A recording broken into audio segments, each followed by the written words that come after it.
کی ایک دن جھاڑو دے رہے تھے تو کوڑے میں وہاں ایک پائی مل گئی ان کو. درہم کہتے تھے اس زمانے میں, وہ یہ پائی کہہ لیجئے, آج کے دور کی پیسہ کہہ لیجئے, ایک پائی. حضرت عمر کے خاندان کا ایک بچہ پاس کھڑا تھا اتفاق سے, تو وہ پائی کسی حساب میں تو آ نہیں رہی تھی, انہوں نے وہ پائی لے کے اس بچے کو دے دی. بچہ بھاگتا ہوا چلا گیا حضرت عمر کے پاس. خزانچی بیت المال بند کر کے گھر پہنچا ہی تھا کہ بلاوا آ گیا. امیر المومنین یاد فرماتے ہیں, ان کے تو دل دھڑکنے لگ جاتے تھے نا حضرت عمر کے بلاوے پر. گئے تو حضرت عمر کے ہاتھ میں وہ پیسہ تھا. کہا کہ میرے بھائی یہ بتاؤ کہ میں نے تمہارے خلاف کیا کیا ہے جو تم نے میرے ساتھ یہ دشمنی کی. الفاظ تھے کہ کل کو قیامت میں امت مسلمہ جب مجھ سے پوچھے گی اس ایک پیسے کے متعلق تو میں کیا جواب دوں گا. جواب دہی کس سے ہو رہی ہے؟ امت مسلمہ جب پوچھے گی. اور فرمایا کہ جب یہ سوائے بجائے اس کے خدا یہ پوچھے گا, ٹھیک ہے, یہ بھی بات وہی ہے, لیکن محسوس بات یہی ہے کہ جس قوم کا یہ پیسہ ہے جب وہ مجھ سے یہ پوچھے گی تو میں کیا جواب دوں گا. ایک دفعہ کسی ایک نے یہ کہہ دیا تھا کہ یہ بیت المال اس میں خدا کا مال ہوتا ہے, کسی کو کیا حق حاصل ہے کچھ پوچھنے کا. فوراً ایک صحابی نے اس کو ٹوک دیا کہ یہ مت کرو, یہ امت کا مال ہے اور امت کو حق ہے کہ تم سے پوچھے. یعنی وہ ان چیزوں کو تھیوریٹیکل نہیں رہنے دیتے تھے, ذہنی نہیں رہنے دیتے تھے. خدا کا مال ہے, خدا کا مال ہے, ہم سب کا وہ خدا ہے, اس لیے ہم میں سے جس کا جیجا لے لے خدا کا جو ہوا تینوں کی تیرے پہ ہو رہا. وہاں یہ ان کو پتا تھا کہ اس سے یہ گنجائش نکالی جا سکے گی کہ خدا کے مال کا محاسبہ کوئی انسان نہیں کرتا. انہوں نے وہیں یہ چیز کہہ دی کہ نہیں, یہ امت کا مال ہے اور امت کے ہر فرد کو حق حاصل ہے کہ وہ تم سے محاسبہ کرے, حتیٰ کہ خلیفہ سے بھی محاسبہ کرے کہ غنیمت میں جو چادریں آئی تھیں تمہارے حصے میں تو ایک ہی چادر آئی تھی, ایک چادر سے تو اتنا بڑا لمبا کرتا نہیں بن سکتا تھا, یہ کرتا کس طرح سے بن گیا؟ خلیفہ صاحب ممبر سے اتر کے جواب دیجئے. ممبر سے اتر کے خلیفہ نیچے آ گیا, کہنے لگا کہ جب تک اس سوال کا اعتراض کا اطمینان بخش جواب میں نہیں دے لوں گا اس وقت میں خلیفہ نہیں ہوں, اس لیے میں نیچے اتر آیا ہوں. اس وقت میں خلیفہ نہیں ہوں. اور بیٹے کو آواز دی کہ بیٹا ذرا ان کو جواب دینا. انہوں نے کہا کہ جو مجھے چادر ملی تھی میں نے وہ باپ کو دے دی تھی, اس لیے 2 چادروں سے یہ کرتا بنا ہے. معترض نے کہا کہ ہم مطمئن ہیں. آپ کھڑے ہو گئے, کہنے لگے اب میں خلیفہ ہوں.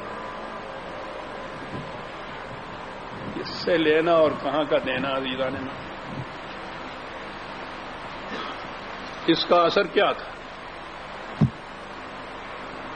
ایران فتح ہوا, مدائن دارالخلافہ, اس ایران کی ہزاروں سال کی تہذیب میں وہاں جو نوادرات جمع کر رکھے تھے, جو جوہرات جمع کر رکھے تھے, اس قدر بڑا خزانہ جمع کر رکھا تھا, وہ سارے کا سارا ان عربوں کے ہاتھ میں آ گیا.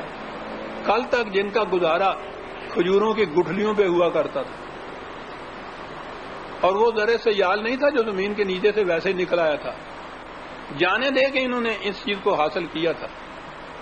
مدائن فتح ہوا تو وہاں کے تمام نوادرات اور خزائن اور یہ چیزیں وہ تو مرکز میں بھیجی جاتی تھی, وہ مرکز میں بھیجی گئیں. اہل مدینہ کی آنکھیں کھلی کی کھلی رہ گئیں یہ دیکھ کر, ان کے تصور میں بھی نہیں آ سکتا تھا.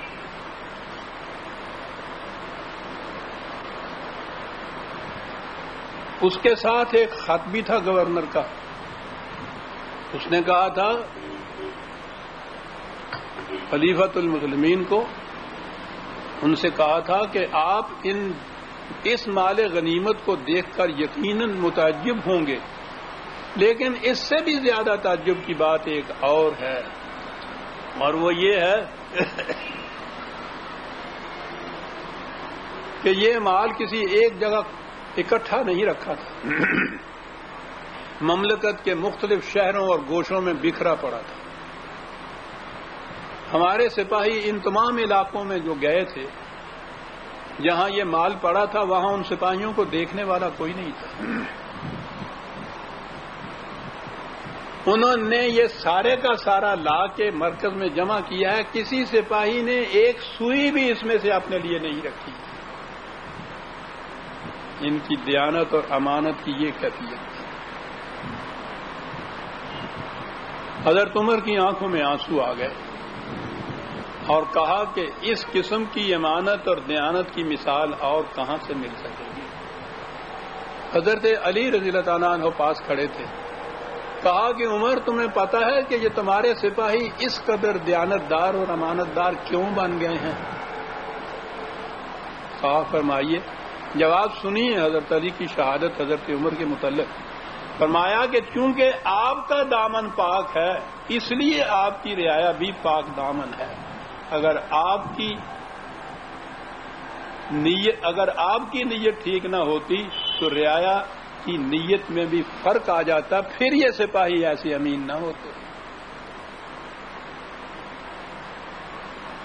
سربراہ مملکت کے کردار کا یہ اثر پڑتا ہے اس کے ہاں کی رعایا کے اوپر۔ ایک سوئی کسی نے نہیں اٹھائی۔ یہ تو پیسے کا معاملہ ہے، میں سمجھتا ہوں اس میں دیانت داری یہ تو نہیں میں کہوں گا کچھ مشکل نہیں، لیکن عام طور پر ہو سکتی ہے۔ ان سپاہیوں کا کردار اور وہ کس قدر نازک گوشے تھے جہاں تک یہ بات پہنچی ہوئی تھی۔ ضمناً مجھے وہ ایک واقعہ بھی یاد آ گیا۔ شہرت اور نام کی نمود یہ انسانی سیرت کا بڑا دکھتا ہوا پہلو ہے۔ بڑے بڑے امانت دار، دیانت دار، کیریکٹر والے، متقی، پرہیزگار ایسے نظر آئیں گے کہ ان راہ گزروں میں تو وہ آسانی سے گزر جائیں گے، لیکن بہرحال چیپ پاپولیرٹی جسے کہتے ہیں، مقبولیت عوامہ جسے کہتے ہیں، اس کے لیے جو کچھ کریں گے اس کو نہ کبھی وہ گناہ سمجھیں گے نہ کوئی اور ہی اس کو ناجائز سمجھے گا۔ لیکن یہ سپاہی، ان کا کردار اتنا بلند تھا اور ان کی نگاہ اتنی عمیق چلی جا رہی تھی۔ ایک واقعہ میرے سامنے آ رہا ہے۔ ایک جنگ میں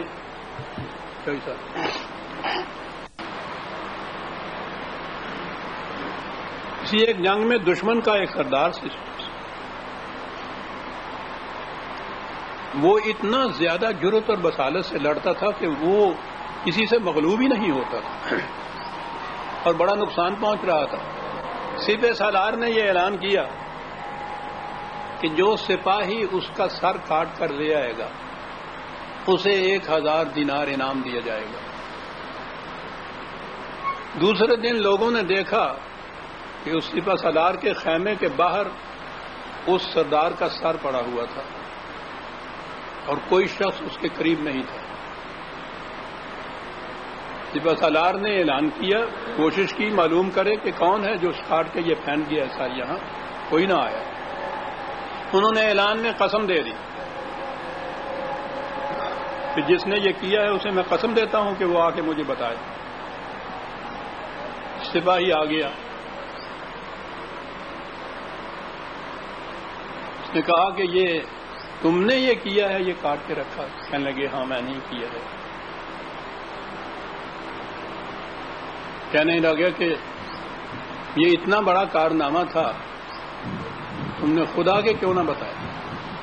کہا کہ یہ میرا فریضہ منصبی تھا اور فریضہ ادا کرنے کے لیے ضرورت نہیں ہے کہ بتایا بھی جائے کہ میں نے ادا کیا۔ سپاہی کہنے لگے تمہارا نام کیا ہے؟ کہا کہ یہ آپ اس لیے پوچھ رہے ہیں کہ پھر آپ اس نام کی مشہوری کریں، شہرت کریں، لوگوں تک یہ بات پہنچے تو میرے عمل کا تو بیڑا غرق ہو جائے گا جب اس میں نام آ جائے گا۔ تو میں نام نہیں بتانا چاہتا۔ کہا کہ